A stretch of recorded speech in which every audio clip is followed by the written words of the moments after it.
Hello, അപ്പോൾ നമുക്ക് BTCയിൽ entry ചെയ്തിപ്പോൾ demand സോണിൽ നേരെ ഒരു ബ്രേക്ക് ഔട്ട് കിട്ടി. ബ്രേക്ക് ഔട്ടിലാണ് എൻട്രി നമുക്ക് കറക്റ്റ് എൻട്രി നമുക്ക് നമ്മുടെ ഇൻഡിക്കേറ്റർ സെറ്റ് ചെയ്ത് തന്നത്. അപ്പോൾ നമ്മൾ അത് കറക്റ്റ് ഇപ്പോൾ ഫസ്റ്റ് DP അടിക്കാൻ പോവാണ്. ഓൾമോസ്റ്റ് നമുക്ക് നോക്കാം, വെയിറ്റ് ചെയ്യാം. ഫസ്റ്റ് DP അടിക്കാൻ നോക്കാം, അതുപോലെ സെക്കൻഡ് DP വേണ്ടി വെയിറ്റ് ചെയ്യാം.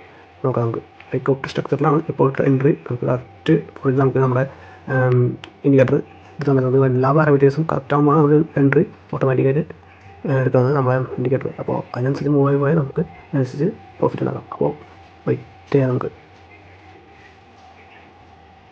ഇപ്പോൾ കറക്റ്റായിട്ട് നമ്മൾ അവിടെ റെസിസ്റ്റൻ്റ് ഇവിടെ റെസിസ്റ്റൻ്റ് ഉണ്ട്. അപ്പോൾ കറക്റ്റായിട്ട് നമ്മൾ ഇൻഡിക്കേറ്റർ കാണിച്ചു റെസിസ്റ്റൻ്റ് ലിക്വിഡിറ്റി ഉണ്ടാവും. അത് ആ റെസിസ്റ്റൻ്റ് ബ്രേക്ക് ചെയ്താൽ നേരെ DP ഫസ്റ്റ് അടിക്കും. എന്നിട്ട് നമുക്ക് ഇൻഡിക്കേറ്റർ കാണിക്കുന്നുണ്ടാവും. ആ ഒരു വൈറ്റ് ലൈൻ വന്നിട്ടില്ല. വൈറ്റ് ലൈൻ മുകളിൽ ക്യാൻഡിൽ ക്ലോസ് ചെയ്യണമെന്നുണ്ടെങ്കിൽ TP 1 അടിക്കും.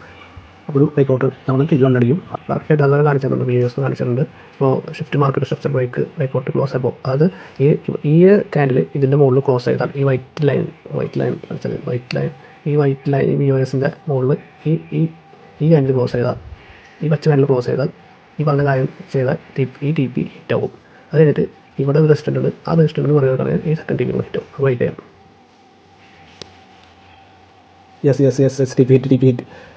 യെസ്, നമ്മൾ പറഞ്ഞ പോലെ തന്നെ അവിടെ ബ്രേക്ക് ഔട്ട് നടന്നു. നേരെ TP ഹിറ്റ്. ഇനി ഈ ഏരിയയും കൂടിയും ബ്രേക്ക് ഔട്ട് നടന്നു കഴിഞ്ഞാൽ നേരെ സെക്കൻഡ് TP കിട്ടും. നമ്മുടെ ടാർഗറ്റ് അച്ചീവ് ആയി. ഫസ്റ്റ് ടാർഗറ്റാണ് ഞാൻ എപ്പോഴും പ്രിഫർ ചെയ്യുന്നത്. സെക്കൻഡ് ടാർഗറ്റ് ഇത് കൂടി ബ്രേക്ക് ഔട്ട് ചെയ്ത് കഴിഞ്ഞാൽ നേരെ ഹിറ്റ് ആകും. എല്ലാം നമ്മുടെ ചാർട്ടിൽ കറക്റ്റായിട്ട് നമുക്ക് നമ്മൾ ഇൻഡിക്കേറ്റർ കാണിച്ചു തരും. കറക്റ്റായിട്ട് എവിടെ എടുക്കണം, എവിടെ TP വയ്ക്കണം, എവിടെ സ്റ്റോപ്പ് ലോസ് വയ്ക്കണം, എല്ലാ കാര്യങ്ങളും നമുക്ക് കറക്റ്റ് എവിടെ ഡിമാൻഡ് സോണാണ് നമ്മൾ SL വെക്കുന്നത് കറക്റ്റ് അവിടെ തന്നെ വെച്ചു. എൻട്രി കറക്റ്റ് ഈ ഒരു ക്യാൻഡിൽ കറക്റ്റ് ക്ലോസ് ആയി അവിടെ എൻട്രി എടുത്തു. നേരെ VOS ക്ലോസ് ചെയ്തു, നേരെ ഇതടിച്ചു.